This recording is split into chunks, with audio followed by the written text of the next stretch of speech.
मंगलम भगवान वीरो मंगलम गौतमो गणी मंगलम कुंद कुंदार्यो जैन धर्मोस्तु मंगलम सर्वमंगल मांगल्यम सर्वकल्याणकारकम प्रधानम सर्वधर्माणां जैनम जयतु शासनम।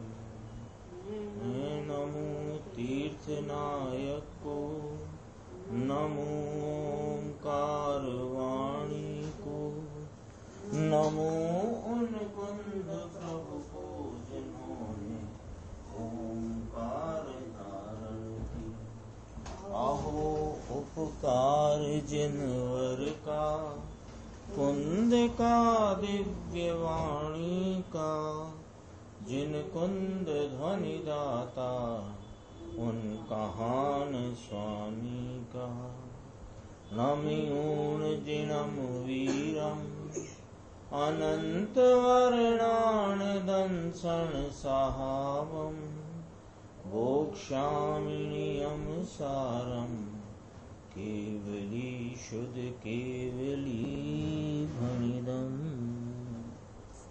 नियम सारजी परमागम ग्रंथ के शुद्ध भाव अधिकार की 41वीं गाथा।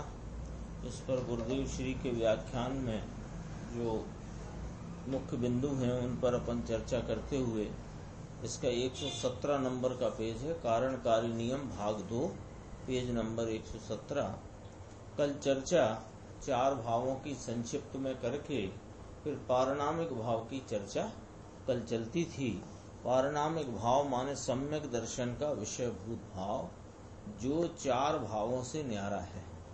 इसमें कहा था कि जैसे आचार्य ने इसको परिणाम कहा, पारिणामिक भाव को, कैसा कि अनादि अनंत एक प्रवाह रूप एक रूप सदरस रहता जो भाव है वो पारिणामिक भाव है। इसके नीचे कहते हैं, अब इनके भेदों की जो चर्चा टीकाकार मुनिराज ने की है उसके संदर्भ में गुरुदेव का व्याख्या देखते हैं। यहाँ कहते हैं कि प्रभु तेरा स्वभाव ऐसा है कि जिसमें ये 4 भाव का भी अभाव है। ये जो 5 भाव है ना, तो 5 भावों में अब स्पष्ट करते हैं, खुलासा करते हैं कि औपसमिक भाव के 2 भेद हैं, छायक भाव के 9 भेद हैं, छायोपसमिक भाव के 18 भेद हैं, औदायिक भाव के 21 भेद हैं और पारिणामिक भाव के 3 भेद हैं। अब औपसमिक भाव के 2 भेद इस प्रमाण से सबके भेद बताए। औपसमिक के 2, छायक के 9, छायोपसमिक के 18, औदायिक के 21 और पारिणामिक भाव के 3 भेद। तो उसमें औपसमिक भाव के 2 भेद कहे, उपसम सम्यक्त और उपसम चारित्र। तो प्रथम सम्यक्त जो उत्पन्न होता है ये उपसम प्रथम सम्यक्त उत्पन्न होता है, ये उपसम और फिर क्षयोपसम होकर के छायक हो जाता है। समझ में आया? लेकिन कहते हैं कि उपसम संकित जो है ये उपसम भाव है, ये मेरे त्रकाल वस्तु में नहीं। जो उपसम भाव से पता लगा, यहाँ क्या कहते हैं देखो, उपसम भाव से पता लगा, जो आत्मा का औपशमिक भाव हुआ उस भाव में पता लगा, उपसम भाव से ये पता लगा कि भगवान अंदर कैसा है इसका पता लगा। लेकिन ये जो उपसम भाव से आत्मा का पता लगा है, ये उपसम भाव वो आत्मा में नहीं, ये कहना है। ऐसी बात है प्रभु। 72वीं गाथा में भगवान तरीके बुलाया है ना, 72 गाथा समय सारजी परमागम की, तो उसमें टीकाकार आचार्य भगवान तरीके बुलाया है। 3 बार भगवान कहा टीका में। प्रभु भगवंत क्या कहा कि पुण्य पाप मलिन भाव है और इससे तुम भिन्न निर्मलानंद भगवान होना। प्रभु तुम्हारी दृष्टि कहाँ है? शुभ अशुभ भाव प्रभु जड़ हैं, ऐसा 72 गाथा में कहा कि ये भाव तो जड़ हैं, पुद्गल हैं, ये पुद्गल के व्याप्य हैं।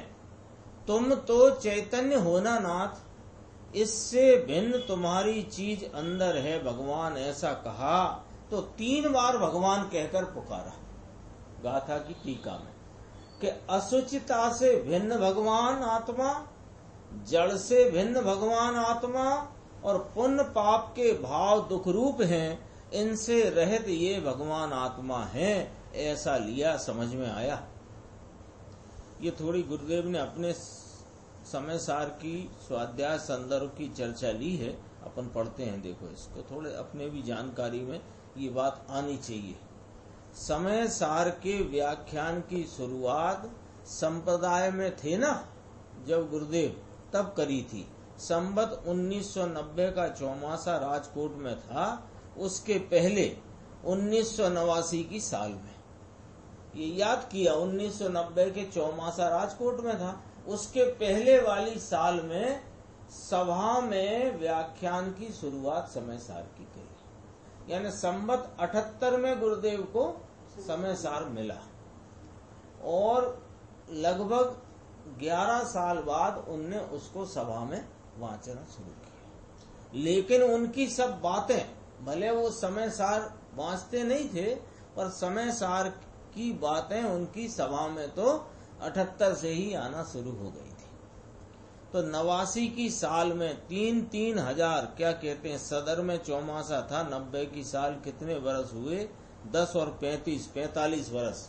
वहाँ ये समय सार दोपहर के व्याख्यान में वांचा था। हमारे ऊपर लोगों को प्रेम बहुत था ना, छोटी उम्र दीक्षा ली, शरीर में भी सुंदरता दिखे। अब तो ये 90 वर्ष हो गए। दीक्षा ली तब 23.5 वर्ष की उम्र थी। तो हमको देख के कहे कि अरे ये दीक्षा लेता है, अरे रे परिचय कैसे सहन करेगा। गुरुदेव का 23-23.5 वर्ष की उम्र, राजकुमार जैसा शरीर है। तो खानगी में आके कहते थे, खानगी में आके अरे तुम कैसे सहन करो। खानगी समझ गए? ऐसे एकांत में जब भीड़ भाड़ नहीं हो तो आकर के कहे कैसे करोगे, कैसे करोगे। हमारे तो भाई दीक्षा लेनी है। समय सार संप्रदाय में ही बांचा था। 1990 की साल थी, रामजी भाई थे संघ में, फिर जामनगर में बांचा था। ये सच्ची बात, 99 नंबर की गाथा तक पहले संप्रदाय में बांचा, स्थानक वासी संप्रदाय के अपाश्रय में। फिर 100वीं गाथा से जामनगर में बांचा।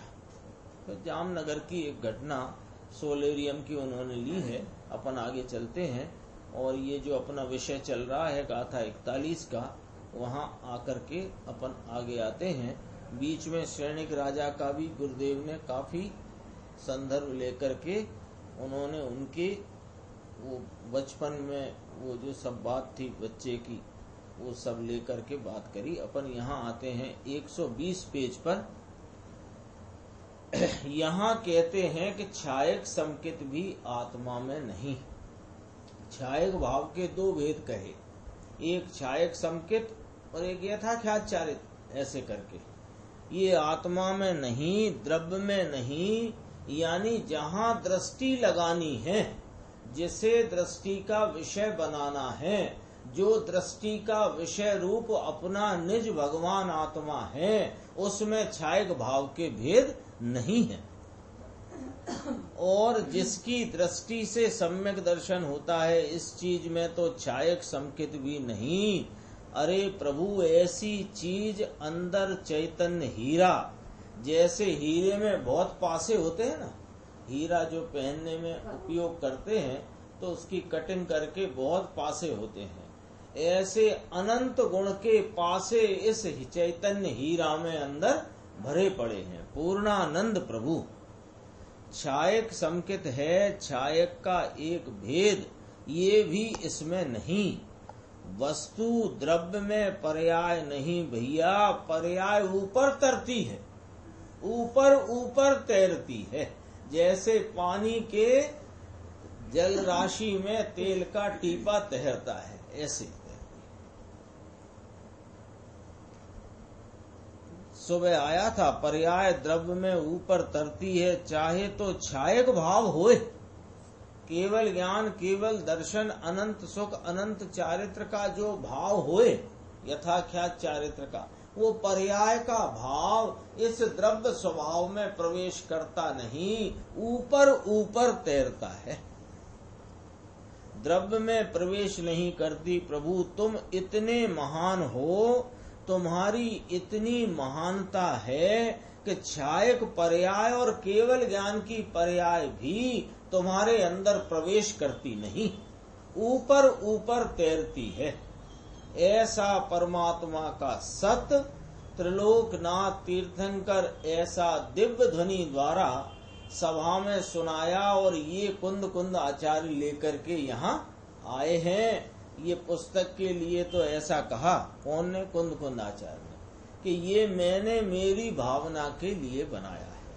अंतिम गाथा है ना 187, 187 नंबर की गाथा, उसमें कहा देखो, णीय भावना निमित्तम, अंतिम 187 गाथा पाना 371 लिखा इसमें, णीय भावना निमित्तम, मेरी भावना के कारण से। लोग समझें या ना समझें, ये कारण से नहीं।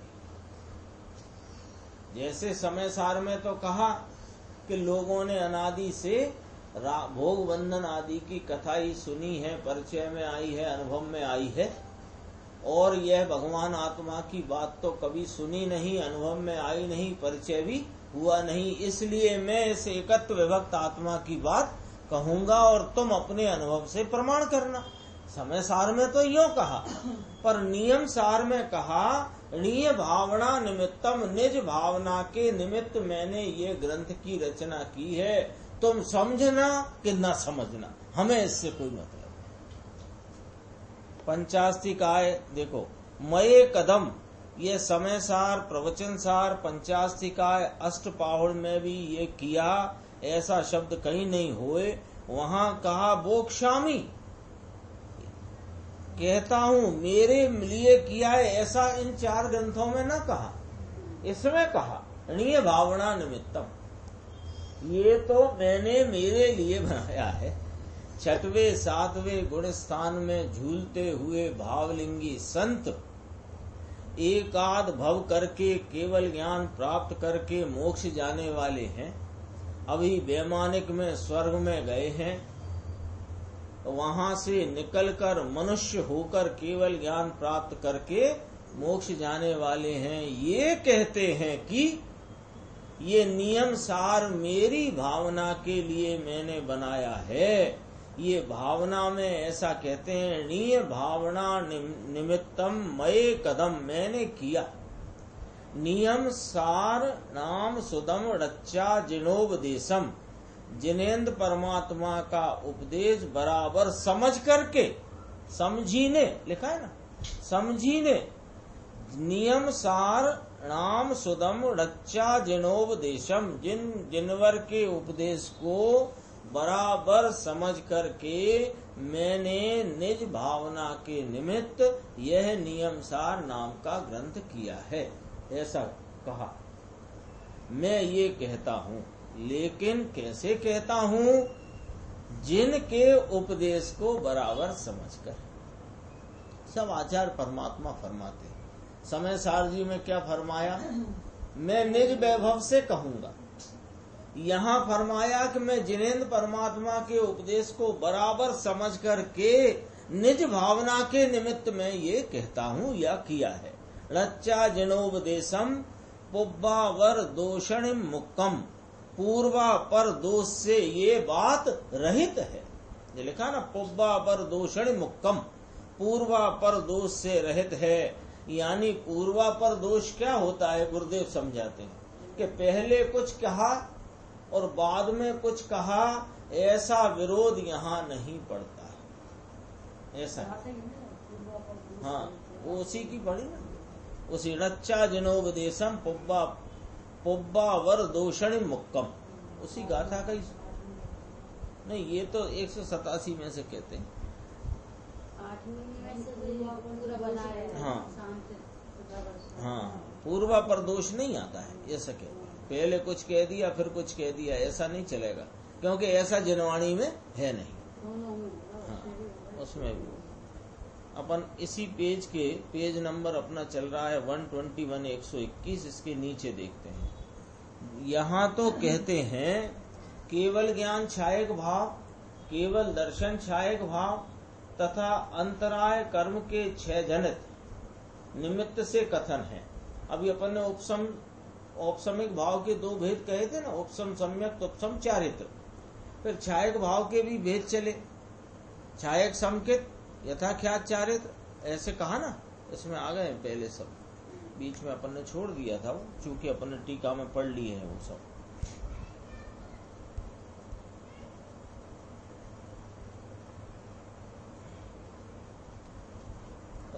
अब यहाँ पर 121 में क्या कहते हैं नीचे कि अंतराय कर्म के 6 जनित। तो अंतराय कर्म का 6 जिसमें निमित्त है, ऐसे 5 भेद पड़े, दान, लाभ, वीर, भोग, उपभोग। तो कहते हैं दान, अपने पूर्ण स्वरूप का दान अपने को दिया, अपना पूर्ण स्वरूप जो त्रिकाल विद्यमान पदार्थ है, जो परिपूर्णता से प्रत्येक समय हाजरा हुजूर है, उसको वर्तमान परिणति को जो दान में दिया, इसको छायक दान कहा। लाभ, पूर्ण स्वरूप का लाभ हुआ, कहाँ हुआ? पर्याय में। तो पूर्ण स्वरूप का भोग हुआ, कहाँ हुआ? पर्याय में। पूर्ण स्वरूप को बारंबार भोगते हैं तो उपभोग हुआ। और पूर्ण वीर्य, पुरुषार्थ की परिपूर्णता, छायक भाव ये दान, छायक भाव लाभ, छायक भाव भोग, छायक भाव उपभोग और छायक भाव वीर्य। अनंत चतुष्टय जो भगवान को प्रकट होते हैं, अनंत ज्ञान, अनंत दर्शन, अनंत आनंद, अनंत वीर्य, ये पर्याय का भी त्रिकाली द्रव्य में सम्यक दर्शन के विषय भूत निज परमात्म तत्व में अपने पंचम परम पारिणामिक भाव स्वरूप मुझ आत्मा में इनका भी अभाव है। ये तो लोगों को सुनने नहीं मिलता, केवल ज्ञान का अभाव। एक तरफ कहें कि सर्वज्ञत्व स्वरूप आत्मा, एक तरफ कहें कि सर्वज्ञता की पर्याय का इसमें अभाव है। स्वरूप बताते हैं लेकिन पर्याय का अभाव।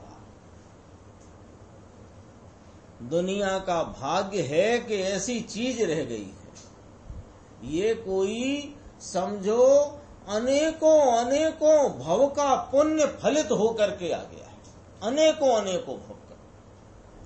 कोई को लगता हो कि अभी हमारे पास ये भौतिक या लौकिक अनुकूलता की सामग्री में कमी है, रोग चलता है, हैरानी है, परेशानी है, अनेक प्रकार का है, तो पता नहीं कौन कौन सा पाप उदय में आया है, ऐसा विचार करते ना। ये सब स्थितियां परिस्थितियां देख देख कर, किसी को विपन्नता है, किसी को रोग है, किसी को अन्य परेशानियां हैं, तो उनको देख देख कर क्या विचार करता, पता नहीं कौन कौन से भव के पाप अब आकर मेरे अभी उदय में आए हैं। अरे भूल जाओ, जरा विचार करो कि ये कोई भव तापहारी अत्यंत हितकारी वाणी रह गई, वाणी का मर्म सुनाने वाले मिल गए, और सुनाने वाले यद्यपि अब नहीं है तो भी उनकी भी वाणी रह गई। ये कोई अनंत अनंत अनेकों भवों का पुण्य समझो एकदम खिल करके आ गया। कोई ये सामान्य बात नहीं है, ये बात सुनने मिल रही है, लेकिन इस पुण्य के भरोसे तो बैठना नहीं है। पुण्य फलित हुआ है ये बात तो साक्षात प्रकट है, लेकिन ये पुण्य का जो फल आया है, जिसमें सच्ची बात सुनने मिली है, तो उस सच्ची बात को सुनकर अपने स्वरूप की महिमा लाकर पुरुषार्थ जगा करके स्वरूप की प्राप्ति करने का मौसम आया है। अभी नहीं कहते सीजन चल रहा है और लॉकडाउन हो गया, ये भी सीजन आया है। ये आत्महित का सीजन है और लॉकडाउन भी नहीं है। क्यों नहीं है लॉकडाउन? क्यों कि वर्तमान उपयोग में इस आत्मा के स्वभाव की प्रतीति और अनुभव होता है। तो वर्तमान वर्तमान वर्तमान उपयोग हर समय मौजूद है कि नहीं है? और जो ये उपयोग जिसको विषय करे वो विषय भी मौजूद है कि नहीं है? दोनों चीज मौजूद हैं, तो लॉकडाउन कहाँ है? खुला है, खुला, सदैव खुला है। अरे 3 लोक के नाथ सीमंदर भगवान समूह शरण में विराजते हैं, उनकी यह वाणी है। कुंद कुंद आचार्य तो आड़तिया होकर के दुनिया को जाहिर करते हैं। क्या जाहिर करते हैं? कि प्रभु ऐसा कहते हैं, तेरी प्रभुता की महानता में नाथ केवल ज्ञान का भी अभाव है। विचार में लो, निर्णय करो। ये कोई बात ऐसी बोलने की नहीं है। ऐसे बोलते ना तो बोलने में ऐसा अतिरेक आए। कैसा अतिरेक आया? अरे केवल ज्ञान की पर्याय का भी मुझ में अभाव है। बराबर ऐसा ही कहा है जिनवर देव ने, आचार्य भगवंतों ने। लेकिन उसको विचार में लेकर के वो जो तुम्हारी दृष्टि अनादि से पर्याय पर टिक रही है, वो उधर से दृष्टि छोड़कर अपने आत्म स्वरूप जो परम पारिणामिक पंचम भाव है उसको विषय बनाओ। उसका मतलब है कि केवल ज्ञान का भी तेरे में अभाव है, ये तुम्हें स्वीकार हुआ। ऐसी तेरी महानता है, तेरी महिमा का पार नहीं प्रभु। कई बार लगता है ना अपने को ऐसा लगता है कि अवसर तो सब आ गया है और हमको भी अंदर से अपना कार्य कर लेने का उत्साह भी हो गया है। ऐसा लगता है अपना कार्य माने इस निज शुद्धात्म तत्व को परिणति में प्रकट प्राप्त कर लेने का हमको उत्साह भी है, जिज्ञासा भी है, रुचि भी है। तो कहते हैं कि वो तुम अब मैं उपयोग को कैसे पलटूं? अब ये उपयोग राग आदि और पर्याय के आश्रय को छोड़कर स्वरूप के आश्रय में कैसे आए? ऐसा बहुत विचार चलता है जिज्ञासुओं को। तो कहते हैं उसकी भी बात सुन लो भैया, ये वस्तु इतनी महान है, तेरे को कुछ नहीं करना है। तेरे को निर्णय की भूमिका में निर्णय की स्पष्टता द्वारा इस अपने परम पदार्थ आत्म तत्व की महिमा इतनी आनी चाहिए कि उसकी महिमा में वो रुचि का जोर सहज उसकी तरफ आए। और रुचि के जोर में वीर्य किसका अनुसरण करता है? रुचि का अनुसरण करता है। यदि रुचि तुम्हारी परिणाम पलटने पर रहेगी तो वीर्य उधर को दौड़ेगा। और रुचि इस त्रिकाली भगवान आत्मा की महिमा होने से इस अपने परमात्म तत्व की रुचि की उग्रता होएगी, तो वह वीर्य उछल करके उपयोग सहज पलटकर इसका आलम्बन ले लेगा। इसलिए ये अपने को लगता है ना, बहुत ऐसा उपदेश में आता है, सब लोग कहते हैं, अपन भी सुनते हैं, गुरुदेव भी कहते हैं कि इसका आलम्बन लो, अपने निज परम पदार्थ का आलम्बन लो। तो ये उपदेश की शैली में कहेंगे ऐसे ही, पर कार्य ऐसे नहीं होएगा। आलम्बन लेने का प्रयत्न करने से कार्य नहीं होएगा, या ये सोचते रहने से कार्य नहीं होगा कि अभी तो मिथ्यात्व बैठा है, अभी तो यों है। अरे वो जो कुछ भी है वो सब पर्यायों के खेल में है। हमको पर्याय पलटना है, स्वरूप को की तरफ मोड़ना है, ये भी भूल जाओ। एक अपना परम पवित्र परिपूर्ण निजात्म तत्व, शुद्धात्म तत्व, इसकी महिमा में इतनी उग्रता हो जाती है कि वो सहज ही उपयोग पलट करके आलम्बन ले लेता है। विधि ये है, उपदेश आने दो, ऐसा ही आएगा उपदेश। उपयोग को पलटो, पर्याय के पैसे, पर्यायों पे से, राग पे से, परद्रव्यों पे से उपयोग हटाओ, ऐसा उपदेश आएगा। लेकिन हटाने की चेष्टा करने से हटेगा नहीं। क्या करना पड़ेगा, ये गुरुदेव इस पैराग्राफ में कह रहे हैं, देख लो। तेरी प्रभुता की मोटप, मोटप नाम महानता महत्ता के में नाथ, केवल ज्ञान का भी अभाव है। ऐसी तो तेरी महत्ता है, तेरी महिमा का पार नहीं प्रभु, तू कहाँ जाता है। थोड़ी लक्ष्मी मिली, थोड़ी इज्जत मिली, विषय भोग की अनुकूलता मिली, प्रभु तेरी महानता महत्ता का पार नहीं, जिसमें केवल ज्ञान केवल दर्शन भी नहीं है, और चार दान लाभ भी, दान लाभ भोग उपभोग भी, ये भी नहीं। अपने स्वरूप का पूर्ण दान अंदर आ गया। पूर्ण स्वरूप का संप्रदान दान, पर्याय में पूर्ण स्वरूप का दान, अपना दान, पर के दान फान की बात नहीं चलती है यहाँ। पर का तू क्या दान देगा, पर तेरा है नहीं है। ताजमहल में दान में देता हूं तो किसका ताजमहल। तो ऐसे ही ये दान फान पर की बात नहीं। ये दान का अर्थ है कि अपने उपयोग में, अपनी वर्तती पर्याय में, अपने परिपूर्ण स्वरूप का जो वेदन आया वो दान है। छायक दान माने परिपूर्ण स्वरूप पर्याय में परिपूर्णता से प्रकट हो गया है, ये दान है। संप्रदान, अपना दान, ये पर्याय पूर्ण स्वरूप का पर्याय में लाभ हुआ छायक लाभ, पूर्ण स्वरूप का भोग, फिर बारंबार भोगना, तो एक बार भोगने को भोग कहते हैं, बारंबार भोगने को उपभोग कहते हैं।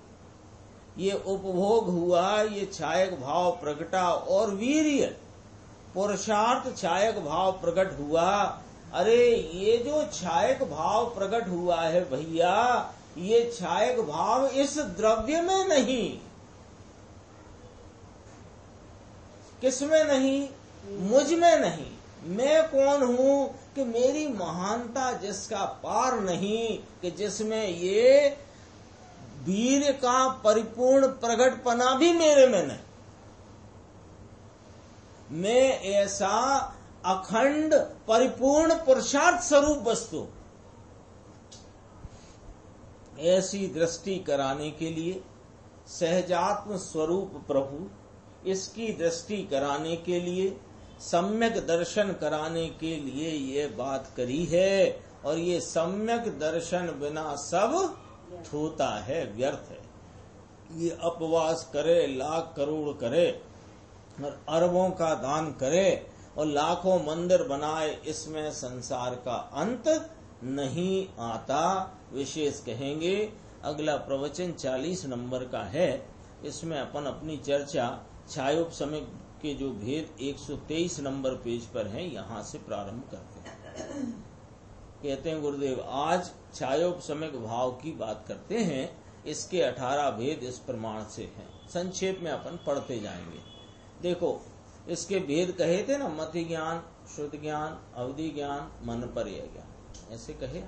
4, फिर 4 को ज्ञान, अज्ञान, हाँ 3, 4 ये, 3 वो, 3 दर्शन, 4 3 7 और 3 10 और 5 लब्धि 15 और 3 वो आए थे, क्या 3 बातें थी, नाम भूल गया।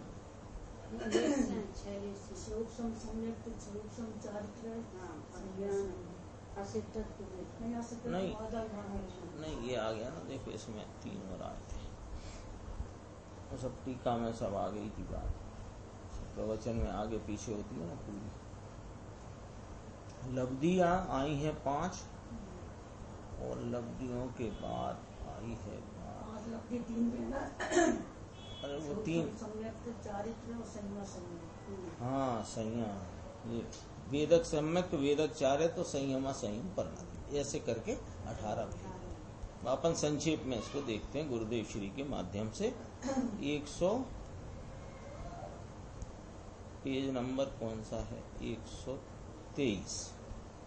मति ज्ञान, सम्यक मति ज्ञान, क्षयोपशमिक भाव के 18 भेद। मति ज्ञान सेठ को हाथ नहीं आया, 41 नंबर गाथा है। ये मति ज्ञान अपने में नहीं। मति ज्ञान यानी क्या? मति ज्ञान समझाते हैं कि जो गणधर देव मति ज्ञान से और मति पूर्वक श्रुत ज्ञान से 12 अंग की रचना करते हैं, ये मति ज्ञान भी अपने द्रव्य स्वभाव में नहीं। क्योंकि सीधी बात करी, कौन से मति ज्ञान की करी? गणधर देव के मति ज्ञान की बात करी। हाँ, सर्वोत्कृष्ट सम्यक मति ज्ञान की बात करी। और मति ज्ञान का आश्रय करने लायक नहीं है। समझ में आया?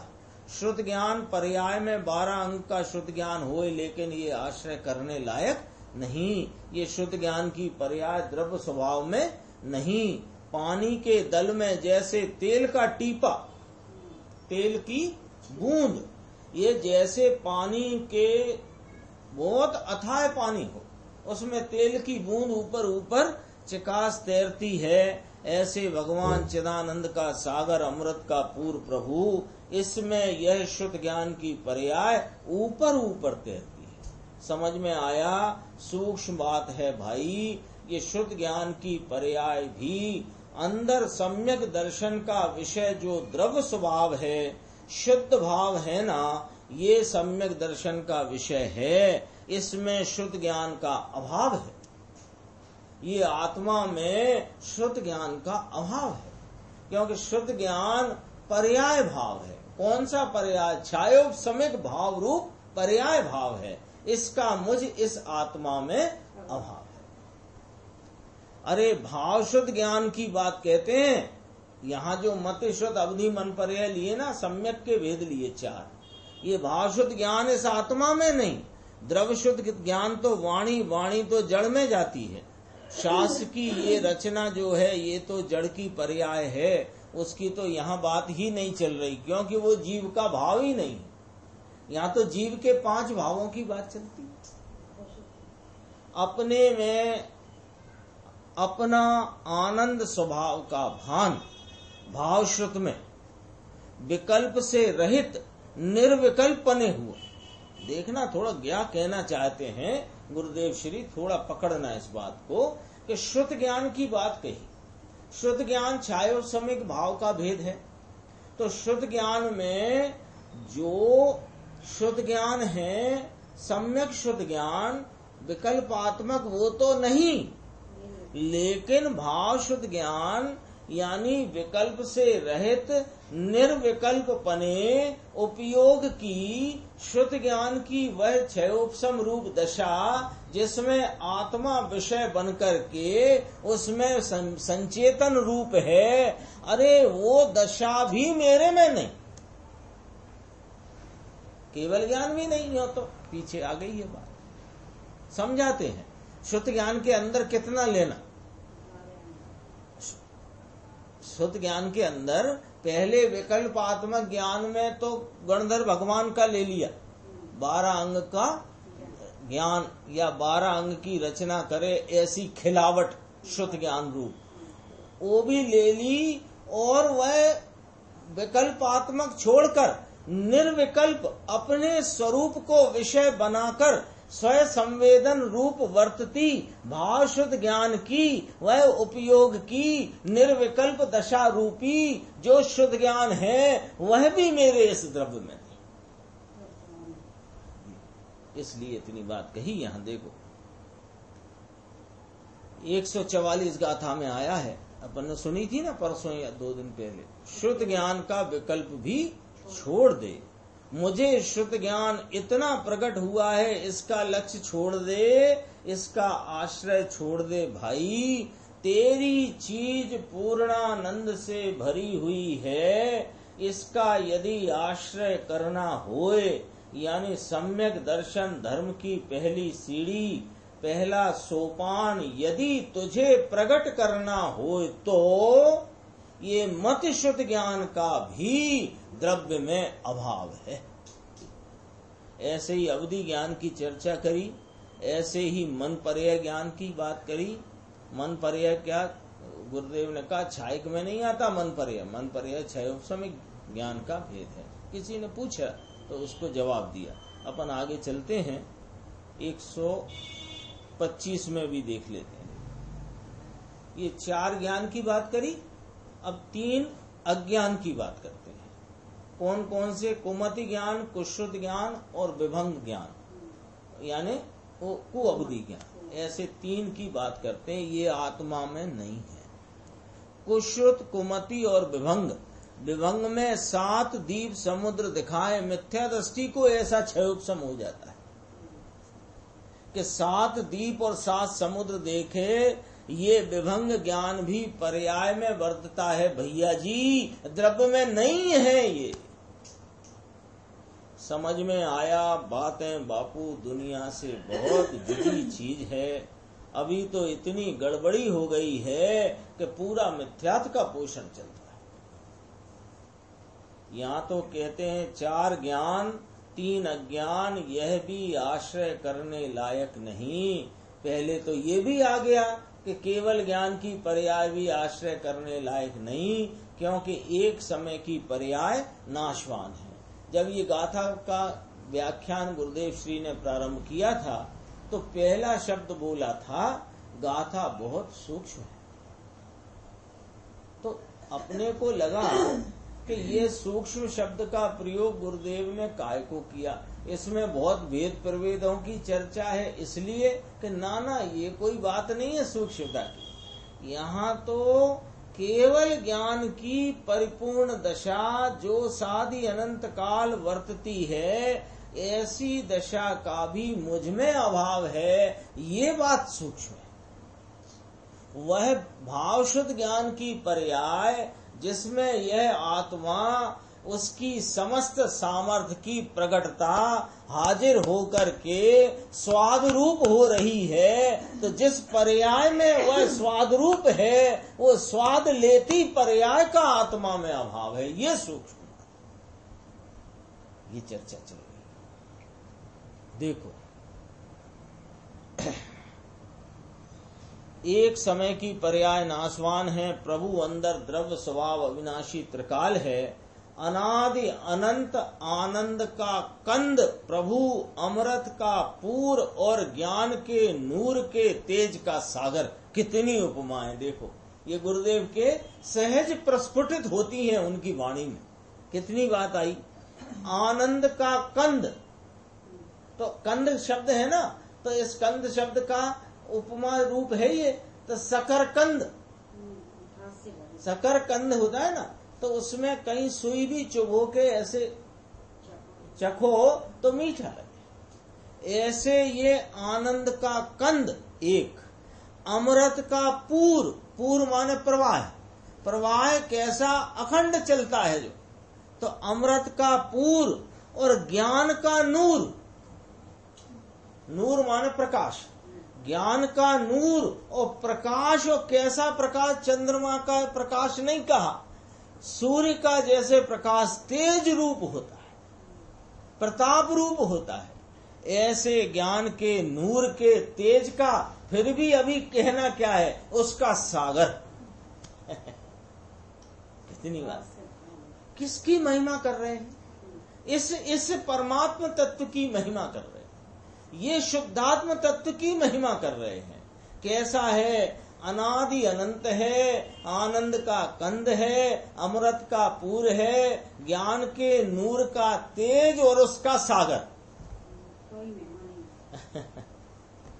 इसमें तो 4 ज्ञान का भी अभाव है और 3 अज्ञान का भी अभाव। अपने को लगे महिमा क्यों नहीं आती, क्यों नहीं आती? क्योंकि अपने को वर्तती पर्याय को देख करके पूरे आत्मा को मानने की मिथ्या भ्रांति चली आई है ना, तो वो पर्याय में दिखता जो भाव है उसको देखे और ये वाली बात सुने तो भरोसा नहीं आता। क्यों? अभी कहाँ बैठा है? अभी ये कषाय की मंदता के भाव में ये जिनवाणी सुनने रूप वो क्षयोपशम ज्ञान की अल्प विकास रूप अवस्था और मंद कषाय की अवस्था, इसमें झांक रहा है। अब इसमें झांकता है और चर्चा चलती है जब इस महान परम पदार्थ की, तो इसे भरोसा नहीं आता। करना क्या, भरोसा कैसे करे कि भैया ये जिनवाणी ने कहा, अरिहंत देव तीर्थंकर परमात्मा ने कहा, आचार्य भगवंतों ने कहा, ज्ञानी धर्मात्माओं ने कहा, ऐसा उनकी बात का विश्वास करके अनुमान में तो लो, अनुमान ज्ञान में तो लो इतनी बात को। अनुमान ज्ञान में लेने से महिमा आ जाएगी और महिमा आने से वर्तती पर्याय, पर्याय का आश्रय छोड़कर स्वरूप का आलंबन ले ले। करो तो सही, क्या करें, महिमा करो। महिमा माला जपने वाली नहीं, महिमा माने अपने को ऐसा महसूस तो होना चाहिए कि मैं ऐसा पदार्थ। दर्शन के 3 प्रकार लिए, चक्षु दर्शन, अचक्षु दर्शन, अवधि दर्शन। ऐसे भेद के कारण दर्शन 3 प्रकार के, ये 3 का भी द्रव्य में अभाव है।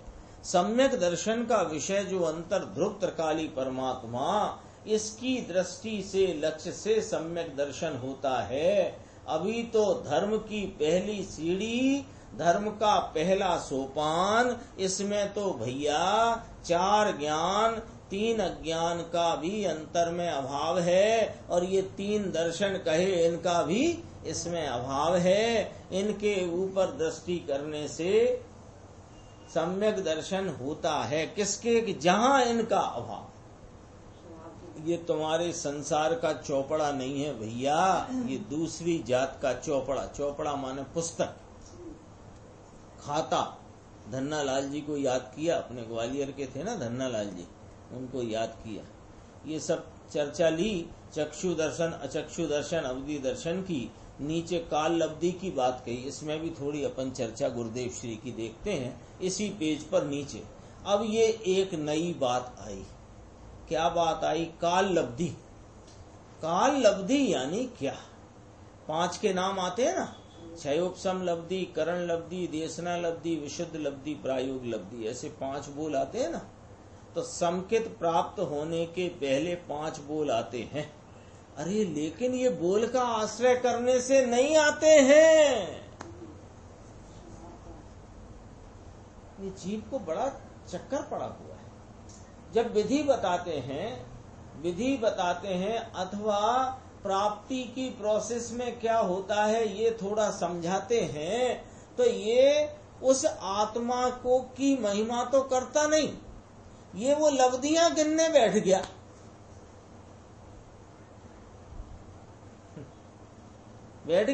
क्षयोपशम लब्धि, फिर विशुद्धि लब्धि, फिर देशना लब्धि, फिर प्रायोग लब्धि, फिर करण लब्धि, फिर पढ़ लिया इसने कि 4 लब्धियां तो हो गई हैं बहुत बार, अब की से 5वीं करना है। करण लब्धि कर लूंगा तो सम्यक हो जाएगा। तू कौन है भैया लब्धि करने वाला? क्यों कि लब्धि रूप जो परिणाम है वो एक समय की स्वतंत्र अपने षटकारक से होती हुई निरपेक्ष अवस्था है। तुम कौन साहिब? कहाँ अटक जा रहा है, कहाँ अटक? एक इतना सरल काम करना है। अरे तुझे लब्धियों के नाम भी याद किए बिना अपने इस परमात्मा तत्व की महिमा कर ले तो ये 5 लब्धि घटित हो जाएंगी और आत्मा प्राप्त हो जाएगा। तो प्राप्त हुआ तो ये लब्धियां कहने में आएंगी। बस देखो, समकित पाने के पहले 5 बोल आते हैं, बोल का आश्रय करने से नहीं आते। इसमें एक क्षयोपशम लब्धि आती है कि सम्यक दर्शन होने के पहले क्षयोपशम लब्धि होती है, उसको यहाँ काल लब्धि कहा। क्षयोपशम किसको कहना और काल लब्धि किसको कहना पता नहीं लगता इसको। भगवान अनादि से भ्रमणा में भूला पड़ा है, कहाँ बात रह गई। और 4 गति 84 में नरक निगोद बंटोलिया में जैसे पत्ता उड़ता है तिनका, ऐसे मिथ्या श्रद्धा से यह 84 लाख के भवों में तिनके की तरह उड़ रहा है। काय को क्या गलती कर रहा है कि पर्याय के आश्रय से भी विकल्प ही उठते हैं भैया। तो यहाँ भी दया दान व्रत तप भक्ति से धर्म होता है, ऐसा मानना ये तो बड़ा मिथ्यात्व। इसको क्या लगता है कि देखो क्षयोपशम लब्धि तो हुई, क्षयोपशम की पंचेंद्रीपना, संगीपना, मनुष्य भव और ये जिनवाणी मिली, और वो क्षयोपशम भी ऐसे खिलावट आई है कि जिनवाणी भी सुनने मिली और समझ में आई, समझ में आने लगी, ऐसा इसको क्षयोपशम खिला। अब कहता है अब शुद्धि लब्धि चाहिए, थोड़ी कषाय की मंदता होए तो मैं दूसरी लब्धि भी हो जाए। फिर कहे कि थोड़ी कषाय की मंदता हो और ज्ञानी गुरु की देशना मिले। अब ये ज्ञानी गुरु खोजने निकला, अब खुद को ही पता लग नहीं रहा कुछ, कौन ज्ञानी कौन अज्ञानी, ये सब उलझन में उलझ जाता है। समझ में आया बात तो ऐसी है, भगवान के घर की बात तो ऐसी है भाई, दुनिया को तो सुननी मिलना मुश्किल पड़ती है। शेर की पर्याय में वह महावीर के जीव को देशना लब्धि के लिए क्या अखबार में एडवर्टाइजमेंट निकाला था कि जंगल में घोषणा कराई थी सब त्रियंचों के बीच में, पशुओं के बीच में, कि कोई देशना लब्धि ऐसी मिले, ऐसा कोई ज्ञानी गुरु ढूंढ के लाओ। अरे वह जब पर्याय की योग्यता थी, वह पर्याय का परिणमन हुआ, उसी को काल लब्धि कह दिया जाता है। वहीं करण लब्धि है, वहीं देशना है, वहीं प्रायोग है, सब तो है वहां। लेकिन इसको क्या है, गुरुदेव ने कहा इससे धर्म होएगा दया से, दान से, व्रत से, तप से, भक्ति से, ऐसा मानना बड़ा मिथ्यात्व है। देखो नीचे लेना, इसी काल लब्धि की चर्चा बीच की छोड़ देंगे, एक बड़ा पैराग्राफ, एक 3 लाइन का। देखो यहाँ काल लब्धि कहते हैं पंडित जी, मुनि का इतना जोर है कि काल लब्धि से होता है। अरे इसका लक्ष्य छुड़ा दो, ऐसा है, होता है तो काल लब्धि से, लेकिन कहते हैं इसका लक्ष्य छोड़ दे, नहीं तो इसको क्षयोपशम भाव कहा था ना। सिद्धांत में दूसरे स्थान पर क्षयोपशम भाव कहते हैं। क्षयोपशम अवस्था, ये क्षयोपशम की बात चलती है। देखो गुरुदेव क्या कहना चाहते हैं, ये क्षयोपशम की बात चलती है, इसमें काल लब्धि को क्षयोपशम भाव कहा है। क्षयोपशम भाव के 18 भेद गिनाए के नहीं गिनाए आचार्य भगवान जिनेन्द्र परमात्मा ने, तो उसमें 5 लब्धि गिनाई के नहीं गिनाई, तो काल लब्धि क्षयोपशम भाव का भेद गिनाया कि नहीं गिनाया, तो काल लब्धि क्षयोपशम भाव है। लेकिन दान लाभ भोग वे छायक में गए, अरे क्षयोपशम में 5 लब्धि आई कि नहीं आई? अरे ये बात नहीं चल रही है, ये बात नहीं चल रही है, ये बात नहीं चल। देखो छायक भाव के कितने भेद थे? 9 भेद, 18 भेद 9 थे ना, इसके 18, 9 में तो वे गिना दिए आपको 5 और 4। हाँ ठीक है, वो हाँ 5 तो अंतराय के 6 से होने वाले, हाँ, और केवल ज्ञान, केवल दर्शन, केवल सुख, केवल वीर्य, ऐसे हो गए ना। यथा क्या वो उसमें लब्धि वब्धि नहीं है। लब्धि की बात जिनेन्द्र परमात्मा ने छायोपशमिक भाव के भेद में बताई है। तो 4 ज्ञान, 3 अज्ञान, 3 दर्शन, कितने हुए? 10, 5 लब्धि 15, और 3 वेदक सम्यक वेदक चारे, तो संयमा संयम परिणति, ऐसे 18 भेद हैं। गुरुदेव क्या कहना चाहते हैं उसको समझो। देखो काल लब्धि से होता है, कार्य काल लब्धि पूर्वक होता है, ये बात तेरे को समझाने के लिए समझाई है, बताने के लिए बताई है। ये काल लब्धि को क्षयोपशम अवस्था जानना, देख लो दोबारा से, सिद्धांत में दूसरे स्थान पर इसको क्षयोपशम भाव कहते हैं, क्योंकि 18 भेद जो गिनाए हैं उसमें 5 लब्धियां आई, देशना लब्धि, विशुद्धि लब्धि, क्षयोपशम लब्धि, सब क्षयोपशम लब्धि भी क्षयोपशम भाव है और काल लब्धि भी क्षयोपशम भाव है।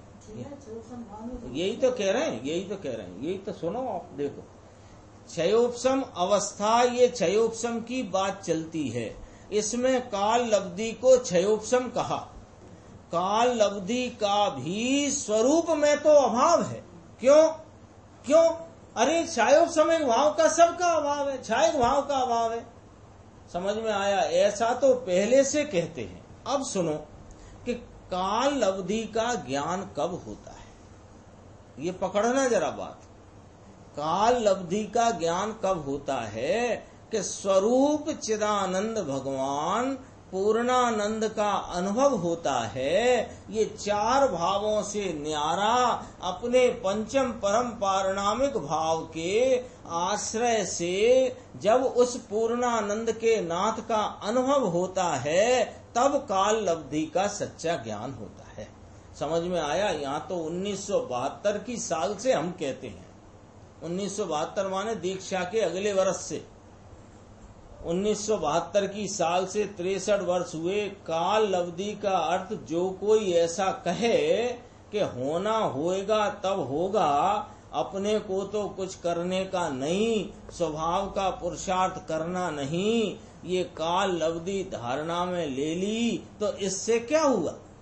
लेकिन ये काल लब्धि का जानकारी, काल लब्धि क्या है, ये ज्ञान कब होता है कि जब स्वरूप का अनुभव होता है, तब होता है।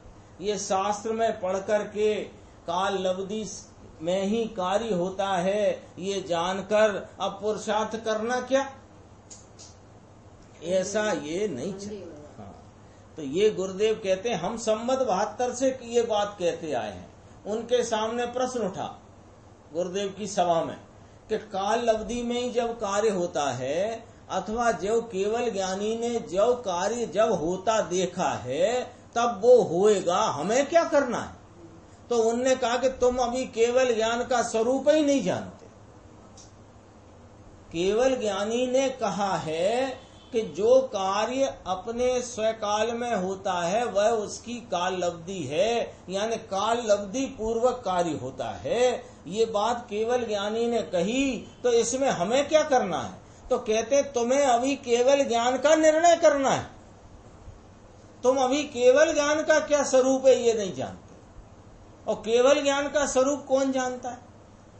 जो इस केवल ज्ञान स्वरूप आत्मा को जानता है वो केवल ज्ञान का स्वरूप, वो काल लब्धि को जानता है, ये कहना है। देखो वो होता है ना स्वभाव निमित्त भवितव्य हाँ, काल लब्धि, वो समवाय है, समवाय में आती है काल लब्धि। तो वो कह रहे हैं कि स्वरूप का भान जब हुआ तो वो सब क्षयोपशम लब्धि वगैरह सब काल लब्धि में आ जाती है। एक बार बस एक पॉइंट समझ लो कि यह अपने स्वरूप की महिमा की उग्रता में उपयोग स्वतः पलट करके अपने स्वरूप का आलम्बन लेता है। उस घटना की वर्णन में समवाय का भी जिक्र आता है, लब्धि का भी जिक्र आता है, निमित्तों का भी जिक्र आता है, किसका उपशम क्षयोपशम हुआ उसका भी जिक्र आता है। मतलब उनका कहना यह है कि काल लब्धि के अंतर्गत ये सब आ गया। हाँ, मुनिराज को बहुत तीव्र पुरुषार्थ है, ये कहा। देखो पद्म प्रमलधारी देव मुनि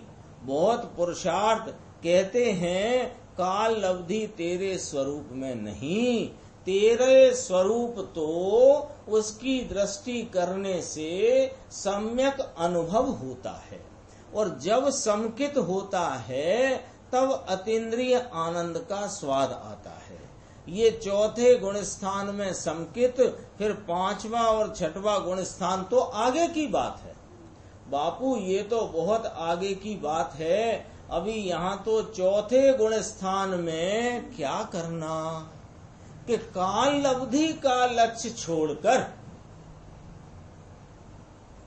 मेरी चीज अंदर पूर्णानंद है, इसका आश्रय करने से जो सम्यक दर्शन उत्पन्न होता है, इसमें अतीन्द्रिय आनंद का स्वाद आता है, ऐसे के ऐसे संकित मान ले कि ये संकित है, ऐसी बात नहीं। अतीन्द्रिय आनंद भगवान आत्मा में पूर्णानंद पड़ा हुआ है, अतीन्द्रिय अमृत का रस पड़ा हुआ है प्रभु।